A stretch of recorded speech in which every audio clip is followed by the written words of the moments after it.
بسم اللہ الرحمن الرحیم۔ صلح حدیبیہ جو 6 ہجری میں حدیبیہ کے مقام پر قریش اور مسلمانوں کے مابین ایک معاہدہ ہوا تھا، اور اس معاہدے میں فریقین کے مابین یہ طے ہوا کہ 10 سال تک ہم آپس میں جنگ نہیں کریں گے، اور یہ بھی معاہدہ ہوا کہ عرب قبائل قریش یا مسلمانوں کے ساتھ جس کے بھی حلیف بننا چاہیں تو وہ ان کے حلیف بن سکتے ہیں۔ اہل عرب کے معروف قبائل میں بنو خزاعہ مسلمانوں کے حلیف اور بنو بکر قریش کے حلیف بن گئے۔ ان دونوں قبائل میں دیرینہ دشمنی بھی تھی۔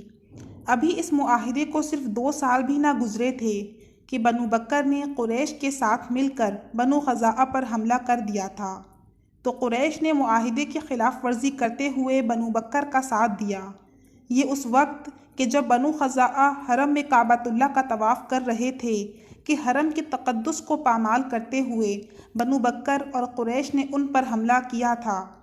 بنو بکر کا ساتھ اکرمہ بن ابو جہل، صفوان بن امیہ اور سہیل بن عمرو نے دیا۔ بنو خزاعہ نے حرم بیت اللہ کے تقدس کا خیال کرتے ہوئے لڑنے سے گریز کیا، اور وہ کہتے رہے کہ حرم کا خیال کرو، اللہ کے لیے ہم سے یہاں لڑائی نہ کرو۔ تو مشرکین ان سے کہتے کہ آج کوئی خدا نہیں ہے۔ اس طرح قریش نے نبی کریم صلی اللہ علیہ وآلہ وسلم سے کیے گئے معاہدے کو توڑ دیا۔ قبیلہ بنو خزاعہ کا سردار عمرو بن سالم اپنے ساتھیوں کے ساتھ مدینہ منورہ نبی کریم صلی اللہ علیہ وآلہ وسلم کی خدمت میں حاضر ہوا، اور اس نے سارا واقعہ سنایا اور آپ صلی اللہ علیہ وآلہ وسلم سے امداد کی درخواست کی۔ نبی کریم صلی اللہ علیہ وآلہ وسلم کو واقعہ سن کر بہت ہی افسوس ہوا۔ آپ صلی اللہ علیہ وآلہ وسلم نے اپنا قافلہ قریش مکہ کے پاس روانہ کیا اور فرمایا کہ قریش سے کہیں کہ ان 3 شرائط میں سے کوئی ایک شرط قبول کر لو۔ وہ شرائط یہ تھیں کہ بنو خزاعہ کے مقتولین کا خون بہا ادا کرو، یا قریش قبیلہ بنو بکر سے علیحدگی کا اعلان کر دے، یا پھر حدیبیہ کے معاہدے کے ختم ہونے کا اعلان کریں۔ قریش نے صلح حدیبیہ کے ختم ہونے کا اعلان کر دیا۔ نبی کریم صلی اللہ علیہ وآلہ وسلم کا قافلہ جب مکہ مکرمہ سے واپس مدینہ منورہ کو آیا تو قریش کو اپنے فیصلے پر ندامت ہوئی، اور انہوں نے فوراً ابو سفیان کو مدینہ منورہ روانہ کیا تاکہ وہ نبی کریم صلی اللہ علیہ وآلہ وسلم کے پاس جا کر معاہدے کی تجدید کرائیں۔ ابو سفیان نبی کریم صلی اللہ علیہ وآلہ وسلم کی خدمت میں پہنچا، معاہدے کی تجدید کے لیے کہا، لیکن نبی کریم صلی اللہ علیہ وآلہ وسلم نے اسے منظور نہ فرمایا۔ ابو سفیان ناکام مکہ مکرمہ لوٹ گیا۔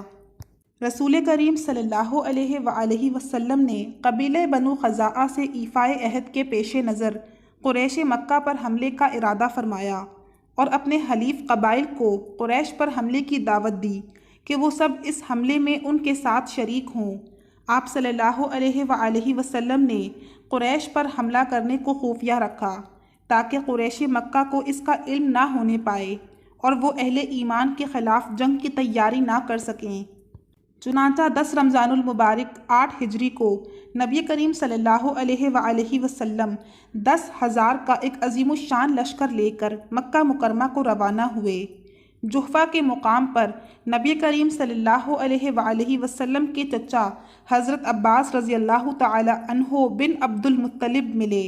آپ صلی اللہ علیہ وآلہ وسلم نے ان کو بھی اپنے لشکر میں ساتھ شامل کر لیا، اور ان کے اہل و عیال جو ہجرت کر کے مدینہ منورہ آ رہے تھے انہیں مدینہ منورہ روانہ کر دیا۔ اہل اسلام کا یہ عظیم الشان لشکر جب مکہ مکرمہ کے قریب پہنچا تو نبی کریم صلی اللہ علیہ وآلہ وسلم نے انہیں مر الزہران پر پڑاؤ ڈالنے کا حکم دیا، اور فرمایا کہ لشکر اسلام مکہ مکرمہ کے ارد گرد پہاڑوں کی بلندیوں پر چڑھ جائیں اور آگ روشن کریں، تاکہ قریش اتنی بڑی تعداد میں آگ کی روشنی مکہ مکرمہ کے ارد گرد دیکھ کر مقابلے کی ہمت نہ کر سکیں۔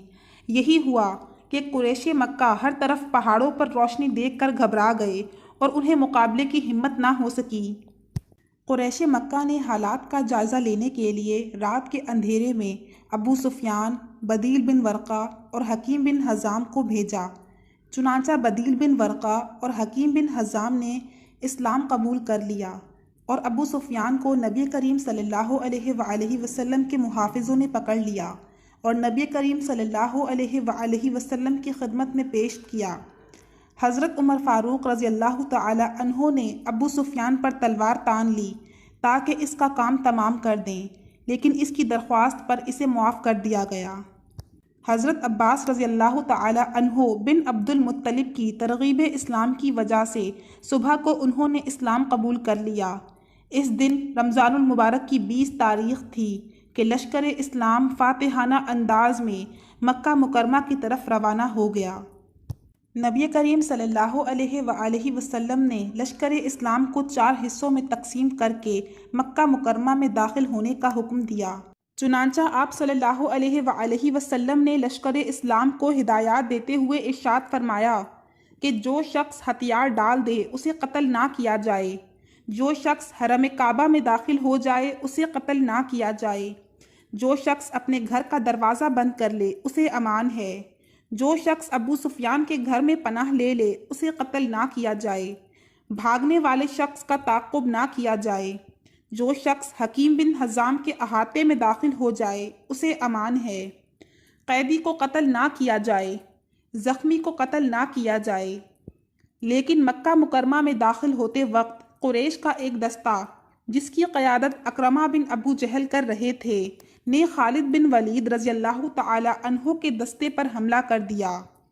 چنانچہ حضرت خالد بن ولید رضی اللہ تعالی عنہ کے جوابی حملے میں 13 کفار ہلاک ہوئے۔ اس حملے میں 3 مسلمان شہید بھی ہوئے۔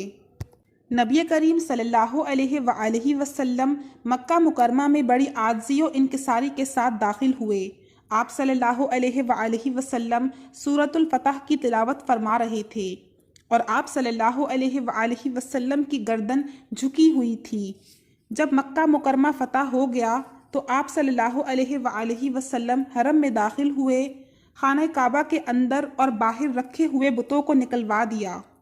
نبی کریم صلی اللہ علیہ وآلہ وسلم نے ہاتھ میں چھڑی لی اور ایک ایک بت کو گراتے وقت قرآن کی یہ آیت پڑھتے جاتے تھے، جس کا ترجمہ یہ ہے: حق آ گیا اور باطل مٹ گیا، یقیناً باطل کو مٹنا ہے۔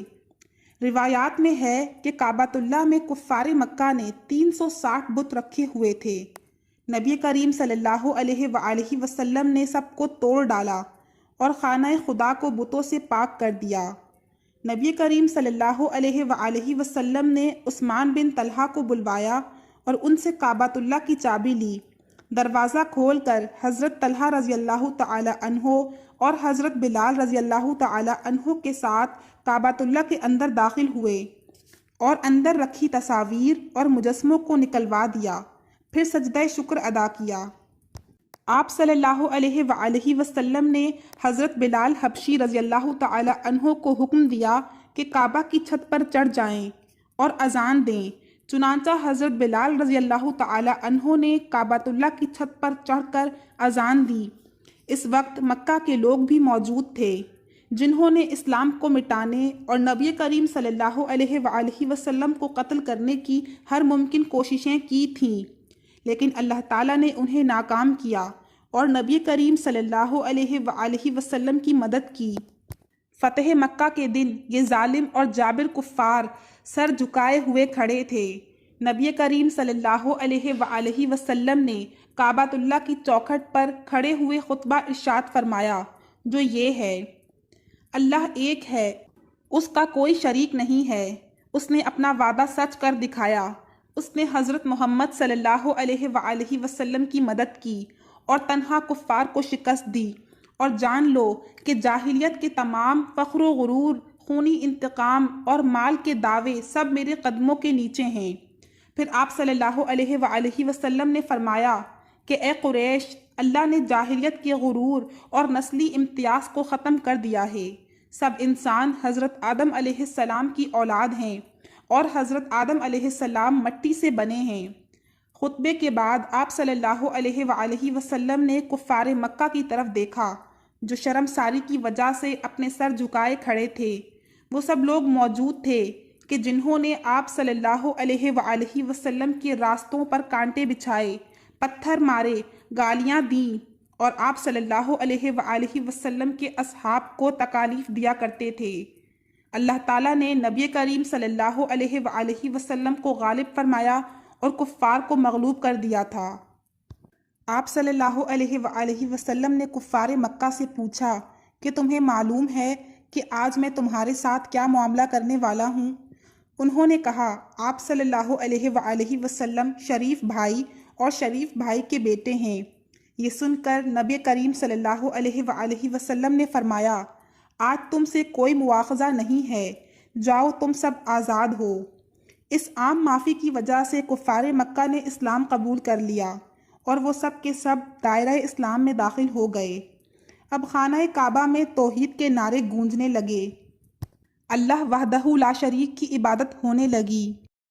رحمت للعالمین صلی اللہ علیہ وآلہ وسلم کی رحمت عامہ کی وجہ سے آپ صلی اللہ علیہ وآلہ وسلم کی زندگی میں پورے عرب میں اسلام کا ڈنکا بجنے لگا، کفر و شرک کا خاتمہ ہو گیا، پورا جزیرہ عرب اسلام میں داخل ہو گیا۔ فتح مکہ کے بعد پورے عرب میں اسلام پھیلتا گیا، مختلف عرب قبائل دین اسلام میں داخل ہو گئے اور کفر و شرک کا خاتمہ ہوتا گیا۔ اسلامی ریاست کے قیام کی برکات کی وجہ سے اہل ایمان کی ایک ایسی جماعت تیار ہو گئی تھی کہ جو دین اسلام کو دنیا میں پھیلانے کا فریضہ انجام دے سکے۔ چنانچہ 9 ہجری کو حج فرض ہو گیا۔ نبی کریم صلی اللہ علیہ وآلہ وسلم نے اس سال حضرت ابوبکر صدیق رضی اللہ تعالی عنہ کو اس فریضے کی ادائیگی کے لیے امیر الحجاج مقرر فرما کر روانہ فرمایا۔